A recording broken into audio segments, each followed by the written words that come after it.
Kinakitaan ng probable cause o sapat na basihan ng Department of Justice, nasampahan ng kasong tax evasion ang anak na babae ni dating Supreme Court Chief Justice Renato Corona na si Carla Corona Castillo. May report si Jamie Santos. Jamie?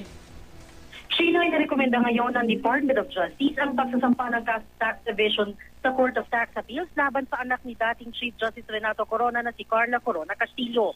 Ito ay batay sa 16 na pahinang resolusyon kung saan pinakakasuhan ito sa paglabag sa Section 254 at paglabag sa Section 255 ng National Internal Revenue Code of the Philippines. May tax liability si Carla na 9.9 million pesos. Napag-alaman na ang resolusyon ay nilagdaan ng mga panel na pinamumunuan ni State Prosecutor Edna Valenzuela at aprobado ni Prosecutor J.V. Lawrence Bandong at Assistant State Prosecutor Roland Estepa. Nag-ugat ang kaso laban kay Castillo batay sa inihaing reklamo ng BIR dahil sa umunoy hindi tamang pagbabayad ng buwis 2008 at 2009. Lumalabas daw sa record ng BIR na meron lamang idineklarang mahigit 200,000 pisong income sa taong 2008 at 2009 si Carla.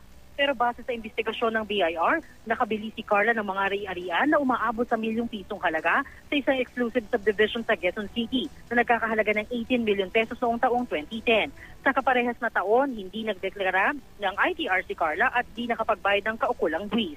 Magugunit ang sinampahan ng mahigit 150 million tax evasion case ng BIR sa DOJ ang mga korona.